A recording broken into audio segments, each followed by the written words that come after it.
Okay, well, ladies and gentlemen, it's my absolute pleasure to welcome to the Solari Report Kelly Patricia O'Meara. Kelly had a very successful career in Congress as congressional staff, where she learned that the world is not always what it seems to be.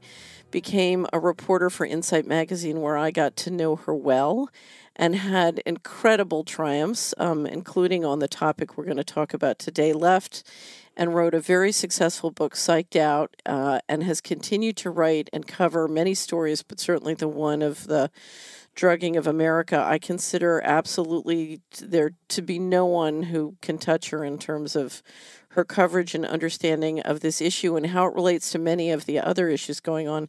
And I just have to tell a story on her, because when I first met Kelly, I was convinced that financial fraud was the biggest problem among us. And Kelly kept trying to explain this issue of drugging and drugging children and why it was even more important than financial fraud. And it took her a while, but she finally got through when finally she realized, if we don't have our minds, we won't ever be able to tell that we're being financially defrauded.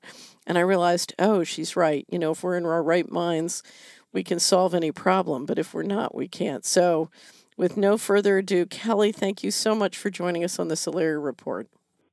Well, Catherine, it's my pleasure, and I want to thank you for having me on. I appreciate it very much. So walk us through the statistics. How many people in this country take psychiatric drugs? The latest New York Times article said 1 in 10 of every Americans is on a psychiatric drug, and it's, I think, 1 out of 4 or 5 women in their 40s and 50s. Actually, it's worse than that. It's the figures are actually worse than that. And I just wrote an article about it. As a matter of fact, there's 79 million Americans taking at least one psychiatric drug, and that includes 7.5 million children between the ages of 6 and 17 who are taking at least one psychiatric drug. 1 in 5 are taking at least one psychiatric drug. And when you really get down to the nitty-gritty, the Center for Disease Control about 3 weeks ago put out a report about the number of toddlers who are taking ADHD drugs, which is, when we get into this a little bit more, it's astounding, actually.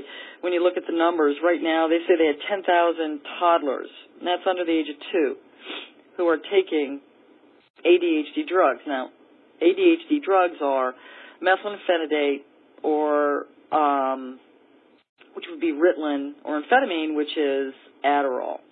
And these are Schedule II drugs. The federal government lists these drugs as Schedule II.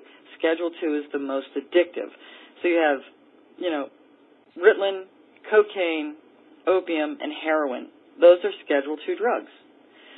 So we're putting toddlers on these very, very strong mind-altering drugs that are very, very addictive. And this, in my mind, is criminal.